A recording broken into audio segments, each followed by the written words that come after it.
Hi guys, this is Ronnie from Accelerate ML. In this short video, I'm going to show how we went from this to this using Accelerate ML.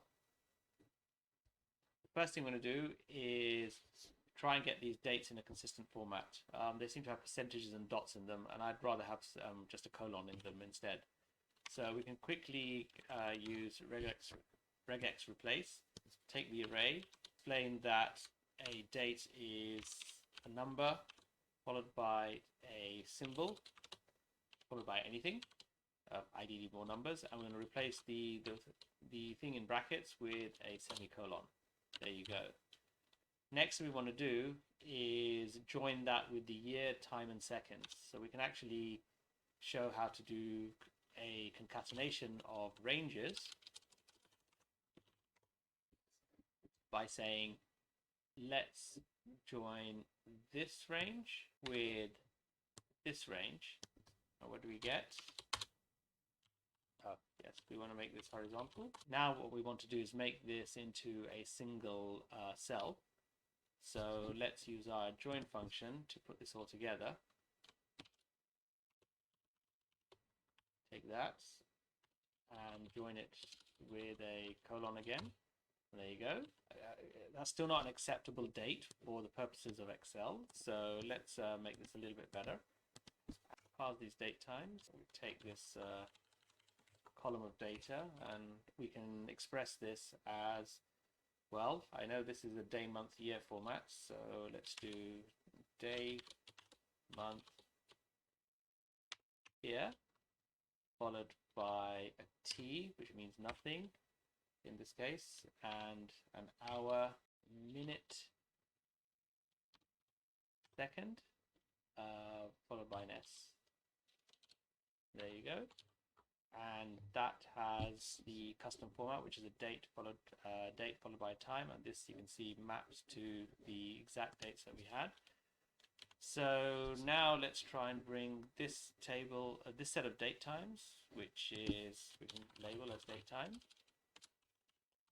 and the data from here together. So we can use the concat range function again, which takes that range of values and takes this range of values. Oh yeah, we want to do it horizontally and not vertically, and that puts that all there. Some very interesting things with this. We can actually take say a half a range like this and a larger range like this, join it horizontally,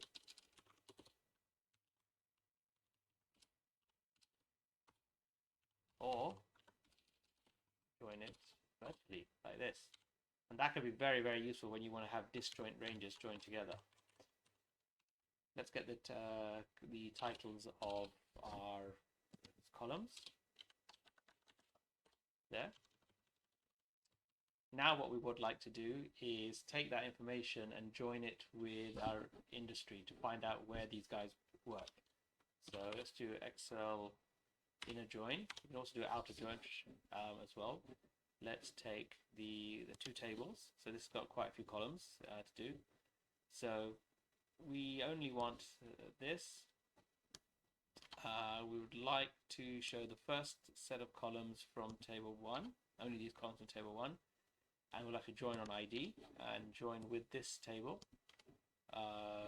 Only show industry and column on that table and join on ID. Then we get this. I'd actually like to filter those. Only choose IDs which are greater than 12.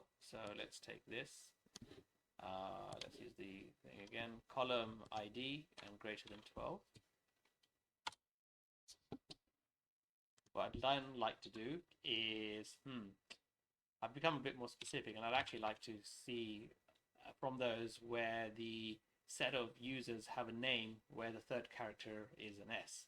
So here we can do an rwhere, which stands for regular expression where clause, which takes that same table, takes the column user, and says that I only want to map things which have which start with the third character being an S, followed by anything.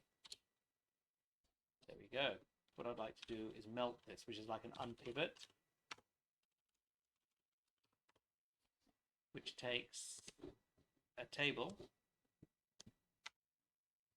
uses any number of columns for IDs, in this case 1, and then expands that out with user role in industry in our case. And then let's just expand that out. And there you go. So for each ID, we now have a user, which is Rose, who has a role of CEO in industry, and that allows you to expand and then potentially do a pivot on that. Thanks for watching, and please download the 7-day free trial and try out the 150 plus functions dedicated to machine learning, data analysis, and predictive analysis within Accelerate ML.